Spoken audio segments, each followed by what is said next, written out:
Assalamualaikum teman-teman. Halo semuanya. Selamat datang di RBL Fisika dari kelompok Andromeda. Sebelum melihat penjelasannya, mari kita kenalan dulu yuk. Assalamualaikum warahmatullahi wabarakatuh.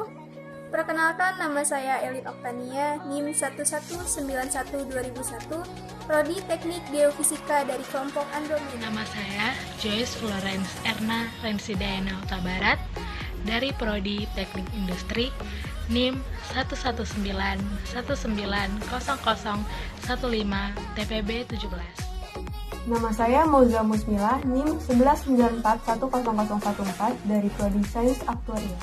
Assalamualaikum warahmatullahi wabarakatuh. Perkenalkan, nama saya Muhammad Dafang Gito Bimanyu, NIM 119210020 dari TPB 17 Prodi Teknik Sipil. Perkenalkan, nama saya M. Putra Pratama, NIM 1192135, TPB 17 Prodi Teknik Sipil. Assalamualaikum warahmatullahi wabarakatuh. Izin memperkenalkan diri, nama saya Muhammad Akbar, NIM 119160013 dari program studi matematika dari kelompok RBL Andromeda. Halo semua, di sini kami akan menjelaskan mengenai tugas kami yang berjudul lampu ultraviolet dan steril air. Tidak lupa kami ucapkan terima kasih kepada Bu Nike Grevika Drantantias selaku dosen fisika kami yang telah membimbing kami dalam pengerjaan tugas ini. Selamat menonton. Menurut teori Maxwell, gelombang elektromagnetik merupakan gelombang yang terbentuk oleh medan listrik dan medan magnet, di mana gelombang ini tidak memerlukan medium atau zat perantara untuk merambatnya. Salah satu gelombang elektromagnetik merupakan sinar ultraviolet. Pada alat mensterilisasi air ini, digunakan lampu ultraviolet di dalam tabung desinfeksi, di mana ketika ada air yang melewati tabung tersebut, maka sinar dari lampu ultraviolet akan membunuh kuman yang terdapat di dalam air. Karena diketahui panjang gelombang dari sinar ultraviolet ialah 200-300 nanometer UVC, sehingga dapat membunuh kuman, virus, dan juga bakteri. Saya akan menjelaskan alat dan bahan yang kami gunakan dalam RBL kali ini, yaitu alatnya terdapat seperangkat instalasi alat portable water treatment, yang kedua ada gelas ukur 1000 ml, yang ketiga ada beaker glass 500 ml. Bahan yang digunakan yaitu yang pertama ada air, yang kedua zeolit, yang ketiga arang aktif, yang keempat pasir kuarsa PDAM 1000 dan 710. Rangka pada alat dibuat dari pipa besi 3/4 in. Perangkaiannya menggunakan las listrik. Ada 4 tahapan proses pembuatan alat. Yang pertama, pembuatan tray aerator. Yang kedua, pembuatan sand filter. Yang ketiga, pembuatan kolom absorpsi. Dan yang keempat, pembuatan kolom desinfeksi. Yang pertama, pembuatan tray aerator. Bahan pembuatan tray aerator ini menggunakan plat besi sebagai dinding dan plat aluminium sebagai alasnya. Tray aerator dibuat menjadi 3 bagian dengan alas tray menggunakan variasi lubang 5, 3, dan 2 mm. Aerator dipasang di antara tray aerator untuk mengalirkan oksigen pada saat air melewati tray. Yang kedua, pembuatan sand filter. Sand filter dibuat dari toples besar berbahan plastik yang dibagi menjadi 2 bagian, yaitu kerikil dan pasir yang berbeda ukuran. Pasir yang digunakan menggunakan pasir kuarsa PDAM dengan ukuran 1000 dan 750 mikrometer. Lalu campurkan pasir sebelumnya dengan zeolite dengan perbandingan 3:1. Pembuatan kolom absorpsi dibuat dari toples plastik dengan ukuran yang sama pada sand filter. Kolom ini diisi dengan karbon aktif dengan ketinggian 10 cm, lalu kawat strimen digunakan sebagai penyaringannya. Hasil dari proses tersebut dialirkan menggunakan keran. Dan yang terakhir, pembuatan kolom desinfeksi. Pembuatan kolom desinfeksi dibuat dari pipa paralon 4 in dengan panjang 35 cm.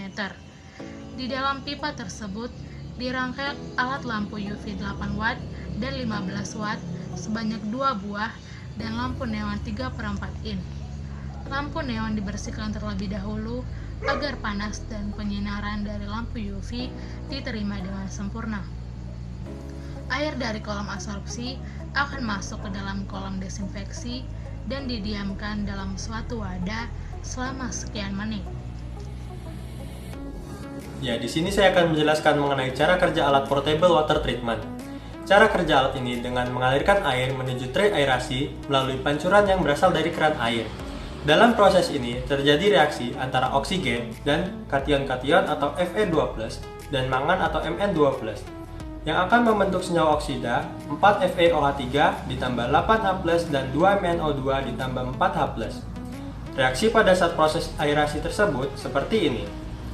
Setelah melalui tray dengan 3 tingkat, air akan disaring oleh media filter pada unit filtrasi.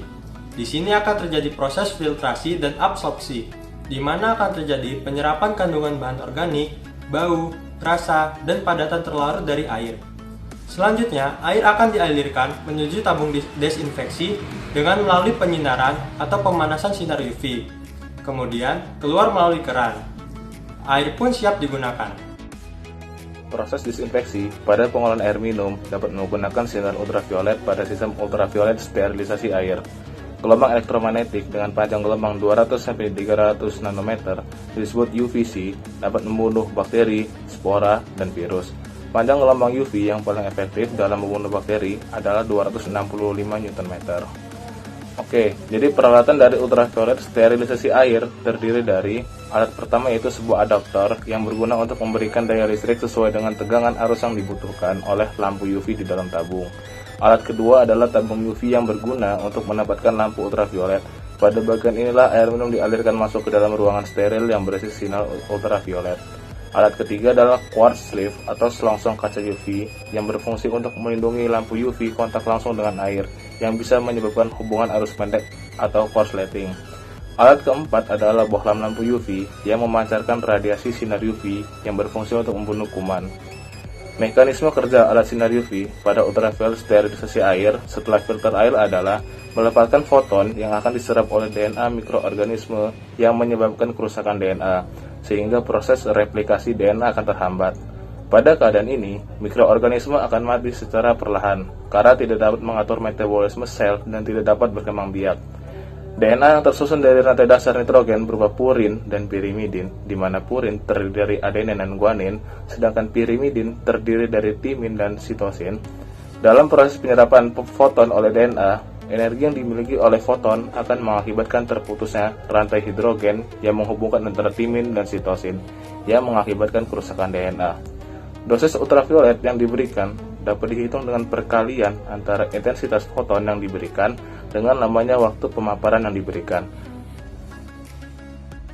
Berdasarkan penelitian dan analisis yang telah kelompok kami amati dan kami lakukan, dapat disimpulkan bahwa alat ini dapat mengubah air kotor menjadi air bersih. Dengan catatan intensitas pada sinar UV yang diberikan optimal untuk membunuh mikroba yang ada pada air. Lama waktu penyinaran sangat berpengaruh akan terbunuhnya bakteri atau mikroba. Semakin lama penyinaran, maka akan semakin baik, dikarenakan dengan adanya sinar UV dapat membunuh bakteri atau mikroba pada air. Pada alat pensteril air ini, agar mendapatkan air yang bersih atau layak untuk diminum, dibutuhkan sinar UV. Karena sinar UV bisa membunuh mikroba. Jadi, alat pensteril air ini dan sinar UV sangat cocok untuk digabungkan untuk mendapatkan air yang layak untuk diminum dan air yang bersih. Mungkin ini saja kesimpulan yang dapat kami buat, kurang lebihnya mohon maaf. Terima kasih. Sekian dari kami, jangan lupa tinggalkan like pada video ini. Terima kasih sudah menonton. Wassalamualaikum warahmatullahi wabarakatuh.